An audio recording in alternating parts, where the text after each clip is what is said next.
In today's Marvel review, I think it's time to head up into space. I'm John Barry, and this is my review of Guardians of the Galaxy. Guardians of the Galaxy was released on August 1st in 2014. It was directed by James Gunn, and it was written by James Gunn alongside Nicole Perlman, and was produced by Kevin Feige. So, this is probably one of the most comedic Marvel MCU films out there. Probably maybe the only one more comedic could be Guardians of the Galaxy 2, also Ragnarok, as I would say. Those are definitely probably the more comedic ones. And Ant-Man is actually pretty comedic, but it's was definitely the one intended to be most comedic, like I think from its inception.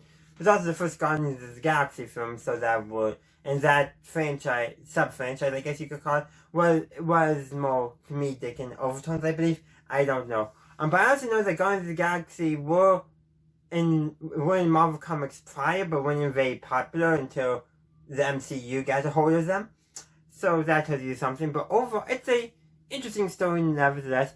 It introduces the Kree and paints them as the bad guys, which, from what I understand, Marvel Comics was a change-up because the Kree was typically in comics presented as good guys and the Skrull as bad guys.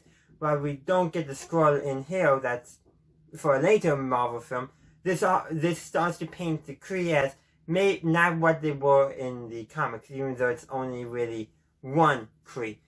But it's definitely interesting to see that in this film, they're already planting seeds that will be explode more in future films in the MCU, namely Captain Marvel. And of course, this is also probably the first film where we really learn anything about Thanos, that he's looking for the Infinity Stones, that he goes around conquering planets just to kill off half of the population. I don't know if it was in this film or another MCU film that stated it or whatnot, but from here alone we could gather that Loki might have been sent by Thanos in Marvel's The Avengers. So that's just something to consider. This film is the one that really starts expanding the universe.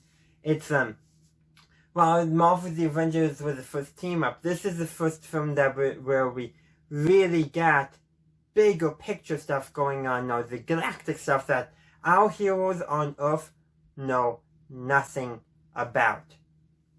And also the characters themselves are just interesting, to say the least. And by interesting, I really do mean interesting. They're not really. Until most of our heroes, yes, they got their personality flaws and all that, and could be sometimes arrogant and all that, but this is probably the first time we actually have characters who, and heroes who you can describe as basically jokes, for lack of a other term that I kind of want to use but kind of don't. But they also get their own character developments as a whole.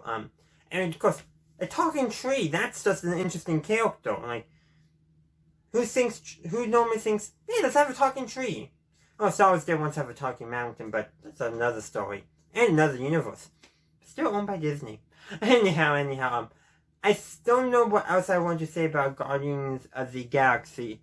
But it is definitely an interesting film. There's not too much I want to add to my review, so instead I will turn it over to you. In the comment section down below, what did you think of Guardians of the Galaxy? Is there anything significant that I missed that you think should be noted? The comment section is down below. Feel free to add to it. Also, if you enjoyed my review, please be sure to leave a like.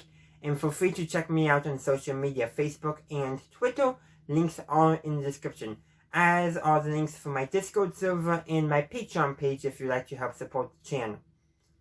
If you haven't subscribed to my channel already, please do so. I would really appreciate it. And feel free to check out either the video or the playlist on screen now. And as always, have a good day, a good night, wherever you are. Have a good one.